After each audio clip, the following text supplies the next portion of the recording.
Good evening, welcome to the Professor Maima Show.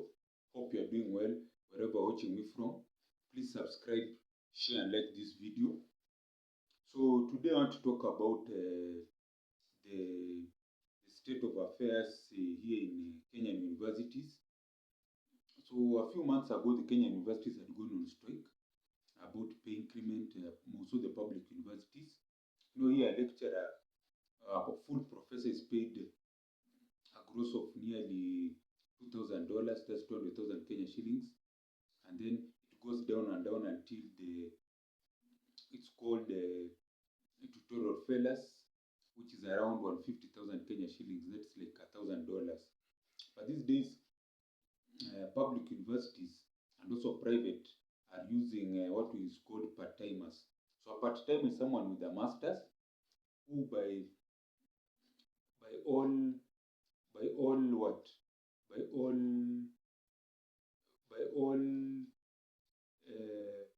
figures, by all figures or metrics should be a tutorial fellow. So they use these part-timers who are mostly with masters, although a few have doctorate. But even the numbers with the ones with doctorate who should be senior lecturers in other universities is also increasing. So they use part-timers lecturers who have master's degree or doctorates majority. Even professors, some of them are doing part-time. So now, what these public universities do, more so a particular university here in Kajiado, they use these part-timers to teach, but at the end of the day, they don't pay them. That's what I'm saying. Kenyan universities won't pay, don't pay. Kenyan universities won't pay, don't pay. So many public universities, today I'm talking about public universities, use part-timers, and then paying them is a problem. There's a person who taught in it's called a public university as a part-timer. This person has a doctorate. So he taught in this university, and then it was like 4 years ago. Up to today, no pay for the particular man, isn't it? Majority are going through these struggles, isn't it? Because now, someone wants to survive, isn't it? Because getting a full-time job to be a full-time lecturer, pensionable, is not easy in our current situation, in our current universities. Because what happened is that the people who started working there over 30 years ago are still working there. 30 to 40 years. Someone was employed 40 years ago, still on the payroll. And even the ones who finished, they also have retirement age, which is I think 70 years, still remained behind just to teach for free. Because some of them they say they don't have anything to do. You do your research, you'll find out. So let me ask myself, Professor Maima, the moment I reach retirement age, let's say even 70, I should have maybe done my investments, or I have a farm up country, farm for maybe land for, it's called commercial purposes. So I have something I can do. Because there's nothing bad to reach retirement age in the academics, and there's nothing to do. You get bored, and if you are too old, you go back to class, the stresses, you understand? That's what I'm saying. Kenyan universities won't pay, don't pay. Kenyan universities won't pay, don't pay. So these part-timers are used to it's called slave labor, to teach for universities to earn money. So this particular university here in Nairobi City, also in Kajiado country, they use part-timers and then they don't pay them. So they have like a backlog of pay which goes like 5 years. And you ask yourself why. All this genesis started when Moi left power. When Moi left power, we had like how many public universities? We had like only eight of them, isn't it? Now we have over 70. You understand? All going for the same customers, isn't it? Now, you may ask, between when Moi left power and now, it means there are more students. Yes, there are more students, isn't it? But now the problem is that the ones who can pay, the numbers is reducing. You'd expect the numbers to go up, the ones who are paying, but the numbers, because of large numbers, the number of people who qualify for university has increased times 3 from the time we left power in 2002 for the young Gen Zs. But now, the ones who have the ability to pay full fees is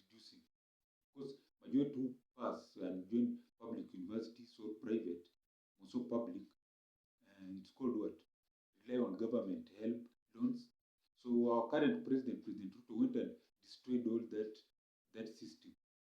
You see, the system, earlier system, money would follow the students to the universities they went to. Now they have made it's public universities which have the first priority. You understand? They have the first priority, and the money has reduced. Yes, they changed. Give public universities priority because this is where majority of the taxpayers' children go. But what happens? The money that's supposed to go there has reduced. Hmm? It's like you had a sack of oranges that you would give to two people, private universities, public. Now you decide private, I'm not giving you any oranges, go away. The public, the orange is supposed to, it's one bag. You expect now the public to receive more. The person decides that orange bag, he removes half of the oranges. Hmm? You see, that's what happened. There are two people, they're receiving oranges from a bag. That's the amount of money for fees for university education. But what does the person who is giving the government does? He he he, he suspends one person, he gives him a red card out, remains with one person. But instead of these oranges, even giving him all the oranges, that's the money for the public university. To the public university, what does the person do? He takes he reduces the amount by nearly even a half. So how these students, this person, the public university, supposed to survive? That's what I'm saying. Kenyan universities would pay, don't pay. So now we are left with this public university in Kajiado County. So they have a backlog of payment. They just use part-timers. So this part-timer, maybe because there's no full-time job, maybe this person is working in 4 places. Yes, some of them work in 4 places, teaching over 10 courses, one person, and having over even 1,000 students. They should do something on this public university. How can someone assess over 1,000 students, one person? Hmm? Me, I thought the maximum should be that a lecturer should teach in a semester should be 3 courses, and even the number of students should be a ceiling of maybe 200 students. But now you find one lecturer even 1,000 students. How does he or she even give quality? You understand? That's why the Kenyan universities would pay, don't pay. So there's a backlog in this university. People have to struggle to get paid, and you wonder, there are many students. What are they doing with the money? That's what I was talking about the genesis. What should happen? The Kenyan government should just reduce the number of universities in this country. Reduce them. The number of universities in this country, both private and public, so that we have a few that focus on certain, let's say, University for Sciences, University for Humanities and Social, Humanities and Arts, Humanities and Social Studies, another for Sciences, Engineering, so on and on. They find a way. If you don't have facilities to have engineering and the medicine, you can't teach them. The numbers will just automatically reduce. And then you have humanities universities, business studies.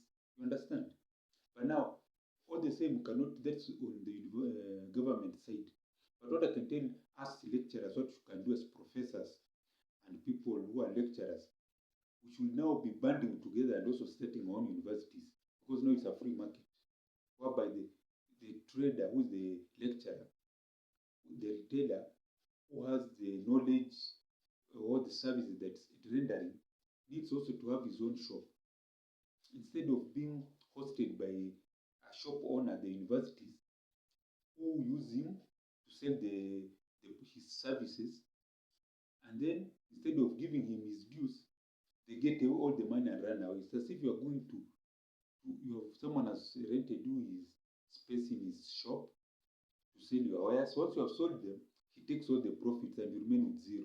Isn't it what these university lecturers are going through? University lecturers. So if they started their own universities, run by lecturers, managed by lecturers, taught by lecturers, in the next 5-10 years, we'll have dollar millionaire professors, isn't it? That's what I'm saying. Kenyan universities would pay, don't pay. So this is just a disaster in the making. So people may say, okay, if the profession is not paying, like the way these days, accounting is a dead profession. People are using, it's called computers, software to even do computing in whatever, what can you say, in various institutions, isn't it?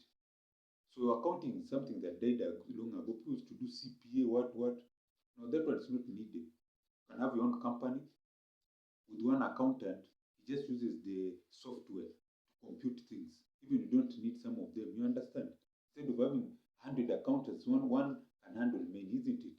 You do your research. Accounts jobs are reducing. You only need one person to do the job that used to be done by 100 people, isn't it? But lecturers are still needed from my analysis, in the sense that people, also the human beings now, I don't know about the future, they need human interaction. They need to socialize. That's why you cannot say lecturers, they're out. Human beings, especially when they're still young, more so the Gen Zs, even Gen Alpha, which is coming later, they love human interaction, social skills. You cannot have a society where people are robots. For now, still people need to interact, talk to each other, gain knowledge and skills, do social, it's called networking. Even this Elon Musk, he went to a university, he sat in lecture rooms before he quit. Okay, he did physics, yes, before he started his own company. So you cannot tell me lecturers are not needed. Lecturers are needed because they help in the ethos of society. A society needs ethos, it's called ethos, needs humanity, interaction. You can be a rich fool who only thinks of his stomach, and in no time people throw you away. The way some dictators thrown away in the Middle East. You can be a rich fool, or you can be a rich wise man, well, because you are used to interacting with people. That's why I'm saying Kenyan universities won't pay, don't pay. So if these professors came together, started their own universities by lecturers, managed by lecturers, where lecturers teach and earn themselves good money. You can have a whole professor earning $10,000 per month, a million Kenya shillings. You can have the lowest paid lecturer, tutorial fellow, earning $5,000, 500,000. And all this nonsense we learned. That's why I'm saying Kenya universities don't pay, won't pay, don't pay. That's why many universities are taking advantage of lecturers, because there are too many universities. There and they and there are very few teaching spaces, because the ones who are there don't want to live pensionable. You understand? But if we disrupted the thing, lecturers start their own universities, institutions, there's online teaching, where a university with 10,000 students on campus, physical interaction, can have over even 100,000 through digital, earning billions of Kenya shillings for the country, for the economy, isn't it? So this is the Professor Maima show. I want to pray for you who's watching me, that you have a long life, that all your dreams become reality, and that you become rich and prosperous, not only you, your children, grandchildren, and all your generations. I also pray myself to be prosperous and achieve my goals. Those are my prayers. Amen. So if you have liked what I've said on our channel, you can send something on the mobile M-Pesa down there, +254 769 729 327. I'll repeat again, mobile M-Pesa, +254 769 729 327. And as I always say, Gwaheri ya kuonana, Gwaheri.